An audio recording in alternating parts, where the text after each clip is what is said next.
Hello दोस्तों, मैं doctor Chandrashekhar Verma, माँ विंध्यवासिनी आपकी तरफ से आप लोग से आज कहना चाहूँगा कि देखिए, आज का कल की जो बारिश हुई है इससे काफ़ी नुकसान हो गया है। और स्थिति ये है कि मेरा जहाँ क्लिनिक है उसके आसपास की जो गेहूं की फसल उगाई गई थी, गेहूं और सरसों की फसल उगाई गई थी, उसमें उस बारिश ने काफ़ी ज़्यादा हद तक जो समझ लीजिए उसको नुकसान पहुँचाया है और पहुँचा दिया है। अब सोचिए, जो किसान इतनी मेहनत किया होगा या उसमें आप बीज डाला होगा, खाद डाला होगा, पानी डाला होगा, पूरी व्यवस्थाएं ने किया होगा। ऐसा थोड़ी नहीं वो गेहूं का फसल अपने आप हो गया होगा और वो तुरंत तैयार होगा, ऐसा नहीं है। लेकिन इसको क्या कहेंगे भाई, प्रकृति का देन है, ऊपर वाले के, उसके आगे किसी का नहीं चलता है। लेकिन खुद सोचिए कि जो किसान इतनी मेहनत करता है, इतनी लगन से उस खेत में बीज डालता है, उस पानी डालता है, खाद डालता है, उसका रोपण करता है और कोशिश करता है कि वो फसल उसको अच्छी से अच्छी पैदावार होगी। भाई जाहिर सी बात है उसकी अच्छी से अच्छी पैदावार होगी, और अगर पैदावार होगी तभी समझ सकते हैं कि हर हर शंभू शंभू शिव महादेव शंभू शंभू शिव महादेव। अब कोई किसान इतनी मेहनत से अपने फसल को उगाया है और उसको खाद पानी बीज वगैरह सब कुछ डाला है, उसकी फसल अब कटने वाली है और अचानक ऐसा अगर मौसम हो जाएगा तो उस किसान पे क्या गुजरेगा। वो भाई किसी से शिकायत भी तो नहीं कर सकता है, किससे शिकायत करेगा। प्रभु है, प्रभु की माया के ऊपर, प्रभु के ऊपर किसी का चलने वाला नहीं है। लेकिन इसको सोचिए ना, अगर किसान के घर के लोग ही अगर कायदे से उसका भरण पोषण ना हो पाए, उनकी व्यवस्थाएं ना हो पाए, तो सोचिए हम कैसे खुश रह सकते हैं। तो मेरा मानना है कि कम से कम हमारी सरकार को ये चाहिए कि जो भी ऐसे इस टाइप की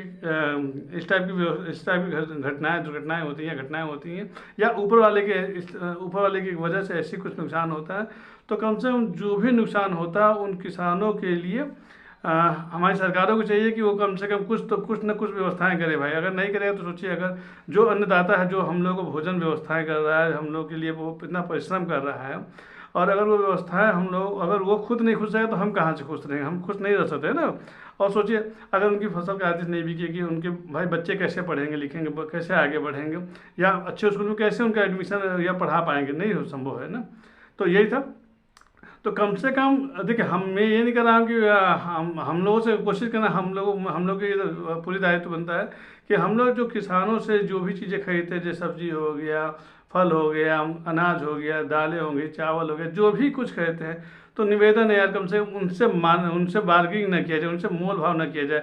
कोशिश किया जाए कि जो वो देते हैं उसमें उतने में ही उनको रिटर्न दे देना चाहिए। वो जो ग्राहक जो भी किसान जो कहता है नहीं भैया इतने का है, तो कोशिश करना चाहिए उसको देना चाहिए। उसमें सोचे, अगर किसी मॉल में जाते हैं या किसी बढ़िया आईपी माल, मतलब कि जो भी बढ़िया माल है उनमें जाते, तो क्या कभी वहाँ बार्गेनिंग करते हैं या कभी वहाँ मोल भाव करते हैं कि नहीं यार आप इतना नहीं इतना लीजिए, ऐसा संभव ही नहीं होता है ना।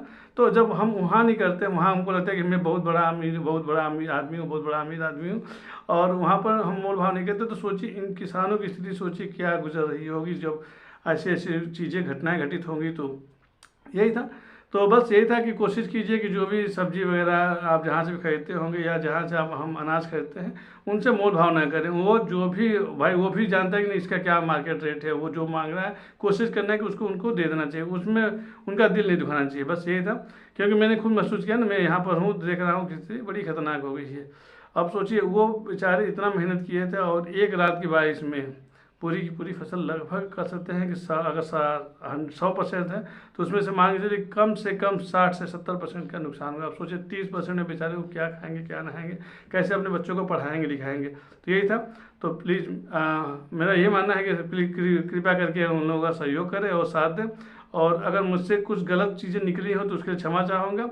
और अगर मेरा वीडियो अच्छा लगता है तो प्लीज़ लाइक कीजिए, शेयर कीजिए, सब्सक्राइब कीजिए, और आगे भी इस तरह के आपको अच्छी अच्छी खबरें या अच्छी चीज़ें बताने के लिए मैं तत्पर रहूँगा। और प्लीज़ निवेदन है, मेरे वीडियोज़ अगर अच्छे लगते हैं तो लाइक कीजिए, शेयर कीजिए, सब्सक्राइब कीजिए। और प्लीज़ निवेदन है, जो बेल आइकन का घंटा है, उसको घंटे को एक बार टच कर दीजिए और मेरे वीडियोज़ को लाइक कर दीजिए, शेयर कर दीजिएगा प्लीज़। यही था। और सब्सक्राइब करने का कष्ट कीजिए, क्योंकि देखिए जब तक आप सब्सक्राइब नहीं करेंगे या जब तक मेरी वीडियोज़ को लाइक या मेरी वीडियोज़ को आप आगे नहीं बढ़ाएंगे, तब तो मेरा इस वीडियो बनाने का कोई मतलब नहीं है। और मेरा ये नहीं मानना कि मैं खुद अपने पर्सनल के लिए कुछ मेरा बेनिफिट नहीं। मेरा मानना है कि अगर मेरी न्यूज़ कुछ लोगों पर पहुंच जाए तो हो सकता है कि उनको भी समझ में आए कि नहीं यार किसान कितनी मेहनत करते, कैसे पैदावार कर रहे हैं, तभी तो समझ में आएगा, तभी तो उसका वो व्यवस्थाएं कर पाएगा। बस यही था। इन्हीं सब चीज़ों के साथ मैं डॉक्टर चंद्रशेखर हूँ, माँ विंध्यवासिनी आप की तरफ से।